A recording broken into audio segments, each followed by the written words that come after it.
What's going on, plant peeps? Glad you're with us today. Outdoor Inspirations, I'm Kevy Kev. Today we're at Currin's Nursery in Willow Springs to kind of look at some new plants that you may want to incorporate in your gardens. This time we're going to go through some neat looks you can achieve with a few different plant varieties to give you some combinations, some different looks that may look cool. So let's go!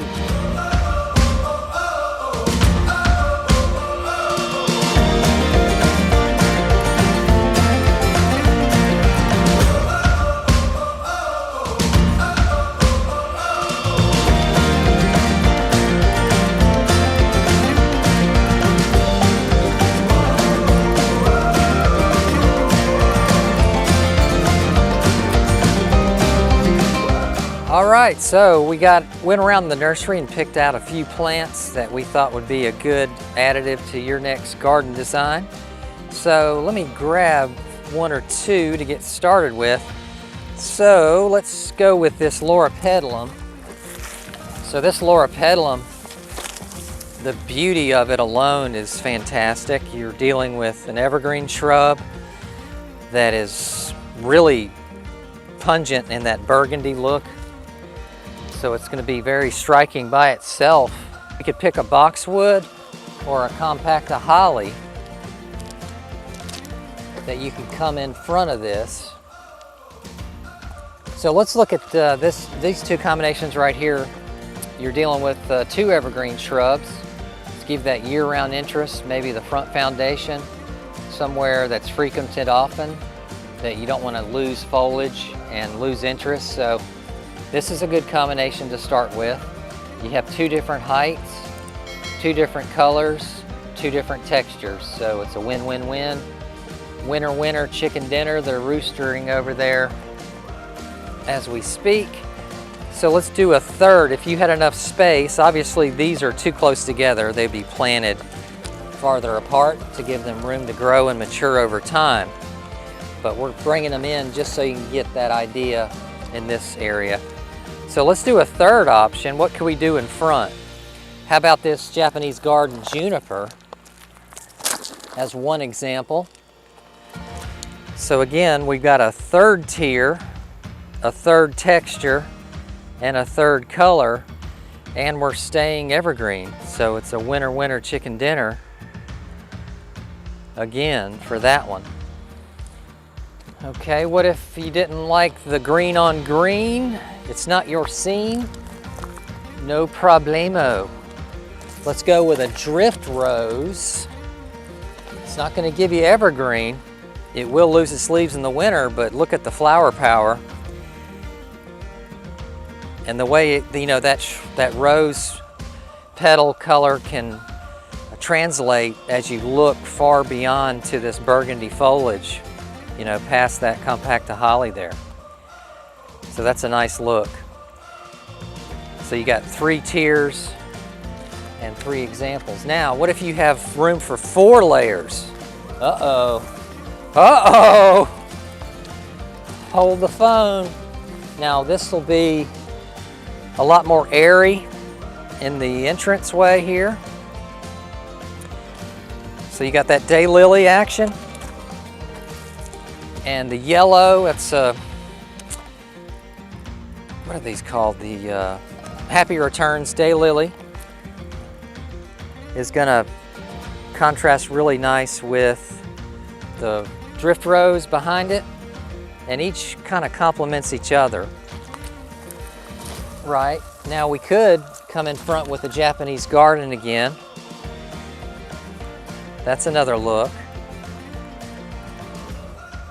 All right, so we have that arrangement. What if we changed it out and put this Florida Sunshine Anise in for a different look?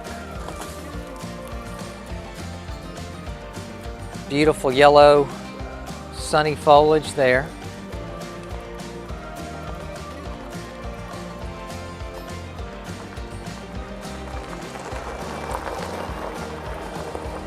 Okay, and if this isn't your thing, we could start pulling some away. And how about a Hertz Midget Arborvitae? that round shape, that dark medium foliage of green, contrasting with the yellow, contrasting with burgundy. Okay?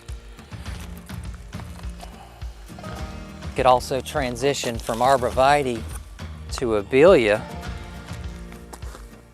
and have a little bit more transitional color. You've got a little bit of the yellow coming into green, and then you've got a low flowering shrub to give you a nice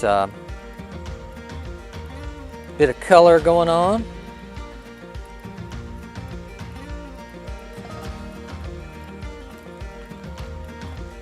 Okay, and then what if we took the loropetalum out and we picked a specimen plant, such as this false cypress here, Chamaecyparis. You know, this is kind of a standalone accent plant. I wouldn't try to block it any. I would let it stand out. But here, I would go in with some accent plants that are going to be plenty lower, that will fill in around it, and let that be a nice go-to specimen. And I wish we had some ground covers here, but we can certainly put in ground cover to give it some accent. I think this is going to be too tall, that type of foliage. Hey, you. We have another little miniature yew.